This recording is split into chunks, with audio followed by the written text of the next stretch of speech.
write yourself off there. It's only in your head you feel left out or looked down on. Just do your best, do everything you can, and don't you worry what they tell themselves when you're away. It just takes some time. What a fantastic song this is. I don't know if you guys, everything on this morning show is chosen because I go to the website we'ldecide.com and I spin it, and that's how I choose everything I do. So I have a list of like 200 bands, and I spin it, and then they're like Jimmy Eat World. I'm like, fuck, all right, listen to the middle. I feel like I'm in 6th grade again. Like, remember the music video guy? What's the music video for the song? Everyone's naked at a party, and he's wearing clothes, and then he finds a girl that's also wearing clothes, and they fall in love because they're two clothes-wearing folk. Anyway, happy Tuesday morning. Hope everything's going fantastic for you guys. I woke up like without a problem today. That was cool. Just woke up. I got some weather for you. Oh, before the weather, we do. Quit being a dumb piece of shit, Jimmy. Tuesdays. If you've watched the morning show, if you've listened to this on the podcast app, you know Tuesdays are a crazy fucking day for us at John Boy Media. We got a lot of shows that come out on Tuesdays. Talking Yanks, we just released an interview with Tommy Canley. We're really excited about that. He was awesome. It was just a free-flowing conversation about getting traded to the Yankees and what was the plane ride like with D-Rob and Frazier when they got traded over from the White Sox. Playing in Colorado, which he didn't enjoy. He actually tells a story about how he told his agent get them out of Colorado. He didn't want to be there anymore. Pitching, his changeup, how fucking dirty it is, and all that. John Boy and Jake Radio is coming up in an hour and a half at 10 o'clock. We'll be live on the John Boy Jake TV YouTube channel. Laughs from the Past today is really good. It's the first part of a 2-part series about the Donner Party. So the whole season, we're in the 8th season of Laughs from the Past, and it's all about the Wild West. The 8th season all about the Wild West. I know people usually think gunfighters and marshals and outlaws. The Donner Party, nothing more wild than that. Cannibalism, desertion, just crazy shit. So it's a 2-parter because the story's so good, and part 1 is out today. I'd check it out if you're interested in that stuff. If not, maybe you got some extra time. I think it's fantastic. Pinstripe Strong, Joe's and the boys put out an episode today. Actually, I think it was yesterday, but it's today. Anyway, go check that out to get your Yankees fix. Talking Folk. They're talking about this new artist.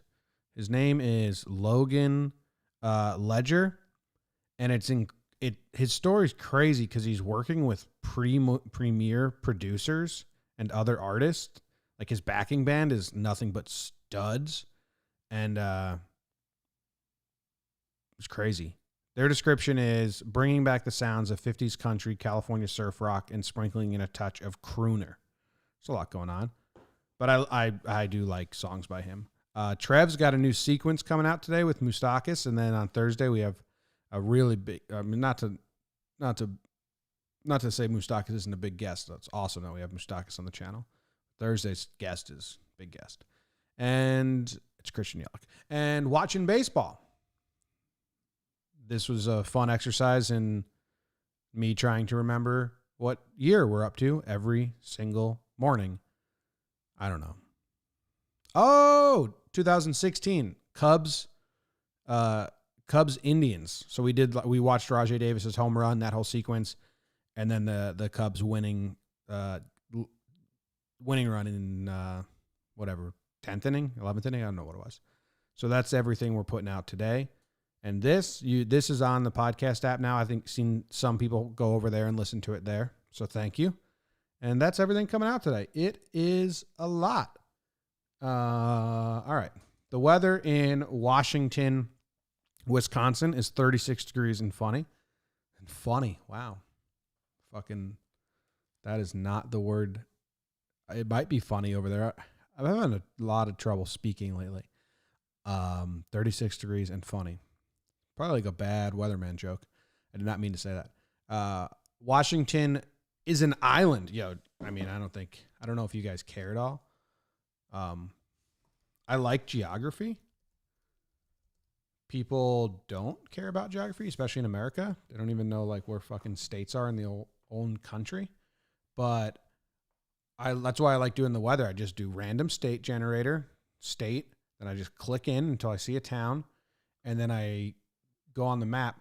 Washington Island is a cool, tiny island off of Wisconsin. I'm going to show you guys. All right? And you're going to probably enjoy it or not enjoy it, but you're going to see. That's too big. You're being too big. Holy smokes. Whoa, people that are just listening to the podcast, the thing is being just, okay. So there's Lake Michigan. There's Lake Michigan, Washington Island. It's just the tip of the peninsula. Egg Harbor, Sister Bay, Washington Island. I always love looking at this tiny islands and then going satellite and being like, how many roads do they actually have? Good amount. And I was like, do people live there? And I zoomed in close enough, and they have an airport. And I think I saw like a church. So enough people live on this island. The Iris Shipwreck. Interested in that now. So anyway, that's Washington Island. And it's 36 degrees there. And sunny. I wonder what that feels like. There's a picture of the beaches at Washington Island, and those look pretty shitty. But I'm not a fan of lake beaches anyway. I like real beaches, the ocean. Our player today, kind of a crazy story. His name is Bob Smith, which is as generic as they come. Bob Smith. Wonder if he's got a middle name. Robert Eldridge Smith. This dude's got some fun tidbits. He was nearly 26 when he signed his first professional contract. So he's just playing in town ball and local leagues, and he was 26 years old when he got noticed. But he claimed to be 3 years younger. He told people he was 23 years old. He repeated that fake birthday until he was an old man. He finally corrected it in an interview in 1977, well past his playing days. And he said, if they had known I was really 38 when I was telling them I was 35, they never would have kept me. So, classic baseball story, lying about your age. He started off as a shortstop. I found this interesting. He started off as a shortstop, but then had to stop. So if you go to his page on Baseball Reference and you look and it shows you standard pitching. So you're like, okay, he was a pitcher. He started pitching in 1925 at age 30. I'm like, damn, that's a late start to his career. They actually thought he was 27. But if you scroll down to his hitting, he's got 2 years, 1923 and 1924, when he was 28 and 29, as a shortstop. But he didn't hit pretty good. 56 OPS plus, 60 OPS plus. I mean, on-base percentage never cracked 300. So they're like, all right, I guess this dude's not a hitter. So they threw him at pitcher. And he played for the Boston Braves. And his first year, he started 10 games. Then he started a lot of games in a row up until 1931. So he was a pitcher all the way until he was 42 years old. But I guess they thought he was 39. They're like, we're not going to let this dude pitch into his 40s. Gotcha. Lying about his age the whole time. Bob Smith. The cool story is that he pitched a 22-inning complete game. The third longest marathon feat in Major League history. But I wonder, because a lot of those happened in like the 1800s. But this was in 1927. In 1927, I have the game here, so I'll show you guys the game if anyone cares. But 22 innings. So Chicago Cubs, Boston Braves. You can see the box score here. He pitches for the Braves. He gave up 2 runs in the 3rd, 1 in the 5th, and then the 6th inning through the 21st inning. That's how many? 12. I'm so bad at math. 16 something innings, whatever. He got scoreless, and then he finally lost the game. But he pitched 22 innings straight, day game on grass. Let's go look at the box score. Oh, how many names do you guys think are nicknames and not their birth name? It's 1927. I bet you 50%. Let's see. Sparky. I bet that dude's real name isn't Sparky. Sparky's real name is Earl John Adams. So we're 1 for 1 nickname. Jimmy Cooney. I don't know if I'm going to. His name is probably James. His nickname was Scoops. That's cool. I'm not counting that as a nickname. Earl. Probably not a nickname. Name's probably Earl. Well, his name's William Earl. That doesn't count either. 1 out of 3. Hack. You think Hack's his real name? No, his real name is Lewis Robert. So now we're 2 out of 5 nicknames. Riggs. You think Riggs is his real name? His nickname was Old Hoss. Riggs was his middle name. Jackson Riggs Stevenson. Okay, I'm not counting that. Let's see. Charlie Grimm. That's not a nickname. Gabby.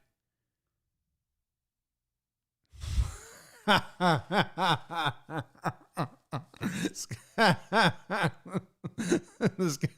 guy's nickname is Old Tomato Face.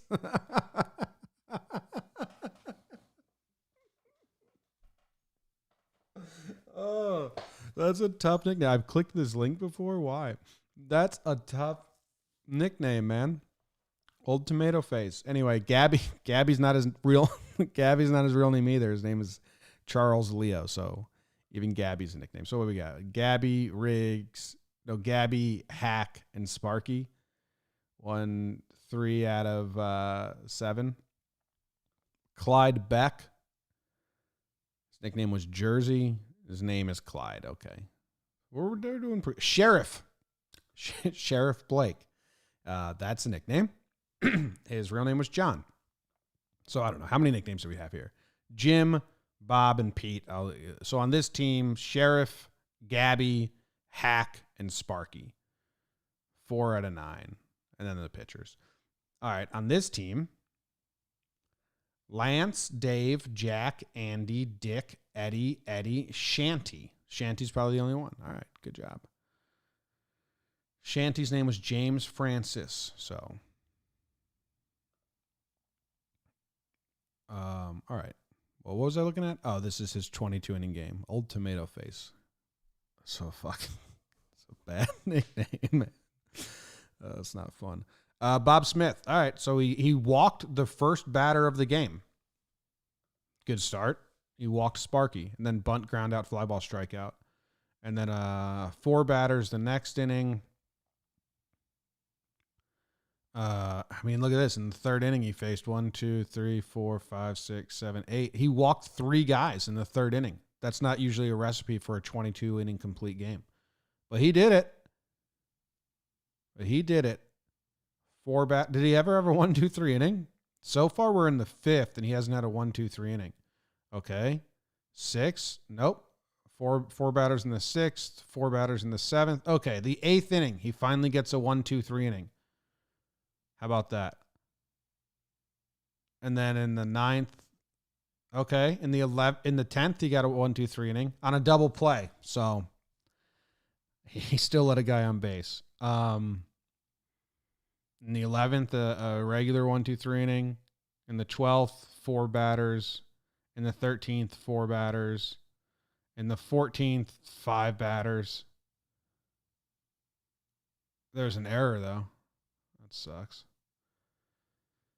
4 batters in the 15th. This dude had to throw 200 plus pitches easy. Maybe even 250. Yeah, in the 17th, he got a 1, 2, 3 inning. That's good. Oh, and the 18th. He really started to roll. You just needed to get him if you got him to the 17th inning, he was golden. You just needed to get him there. Because then in the 19th, he had a 1, 2, 3 inning. No, that's Bob Osborne. Sorry, wrong Bob. We had a Bob versus Bob matchup. No, I mean, the 20th, he's 4 batters. 20, Jesus. So how did he lose this game? I mean, he pitched a 22-inning complete game and lost it. The other team was changing pitchers, though, so unfair. He walked Hack Wilson. Then Rig Stevenson bunted Wilson to second. And then Charlie Grimm had a single. And that lost him the game. 22-inning complete game. I'm going to see what he did the next game if you guys don't mind. That was 1927. His next 2 games, he threw complete games, 9 innings and 9 innings. He did take 10 days off. After 22 innings straight, he took 10 days off and said, I need a rest. So they gave him 10 days off. And then he came out and threw a complete game, 1 earned run win versus the Phillies. So, I mean, a really good job by Bob Smith. Seemed like a fun guy. I think that's what I read there as well. Like he was like a funny guy. You know what I read?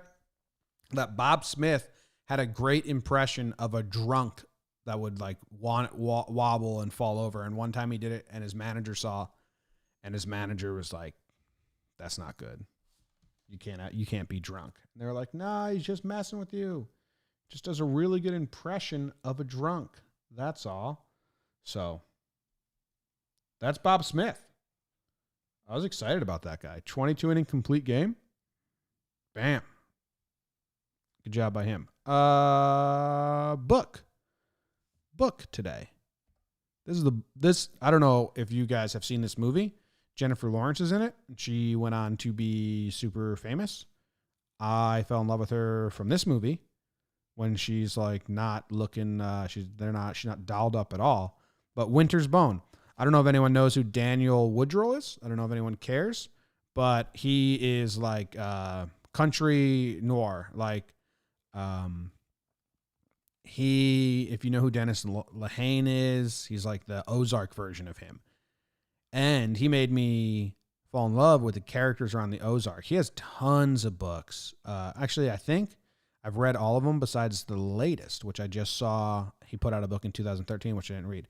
But Winter's Bone is a good one. And it's a good movie. So anyone that hates books doesn't want to watch it. It's about this 16-year-old girl whose dad owns a meth lab. And then the cops are after him. And if they don't catch him, she's going to lose the house because they're going to take all his belongings. And she's not 18. And so she has to find her dad dead or alive and just kind of procure that so she can keep the house. And she's a badass 16-year-old girl in a land of scary fuckers. There's a line in this book. If you're new to this show, I like books, and I always talk about a book at the end. And if you like it, that's awesome. Let's talk about it. If you don't, I don't give a fuck. There's a line in the movie, too. So whoever wrote the movie, it stood out to them. And I don't know if I agree with this or not, but I always think about it. Never ask for what ought to be offered. And in the movie, they're like going starving. And her little brother's like, can we ask the neighbors for some food? And she says, never ask for what ought to be offered. And I think part of it is you don't want to come off like a beggar, and you don't want to come off like you need someone else's help. I think part of it's pride. I don't know if I agree with it or not, but I like the quote, and I've always thought about that. Never ask for what ought to be offered. I think sometimes you have to ask for what ought to be offered to get what you want. But majority of the time, I agree with that. I mean, I don't ask for much. So that's a quote. Anyway, Daniel Woodrow's got a ton of good books. He's awesome. So go check out that if you like that. And the movie. The movie's good too. Jennifer Lawrence. She showed up to the audition for the movie and they told her she was too pretty for it. So then she showed up the next day like hungover and looking like shit or something like that and got the part. Bam. Winter's Bone.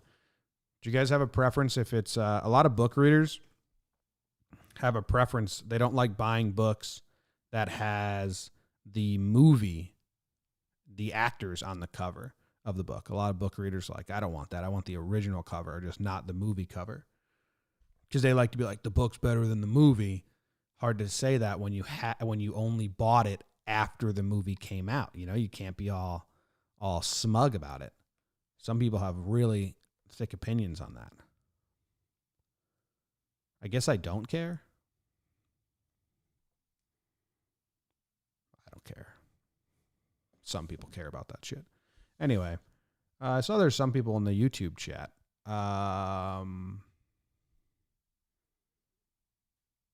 And Bob Smith was originally a shortstop. Correct. We talked about that. Winter's Bone. Brilliant. Yeah. I like all of Daniel Woodrell's stuff. He's got a bunch. I think all my books are just in boxes and flown about, but well, you know, I'll run out of books eventually, so I'll just save other Daniel Woodrell books for future morning shows. Anyway, listen to some Jimmy Eat World again. Finish my coffee. John Boy Jake Radio at 10 o'clock today. Sequence and all the rest. Check them out. Thanks for hanging out with me in the morning for a tiny bit. We all got to laugh at old Tomato Face a little. So that was fun. See you guys.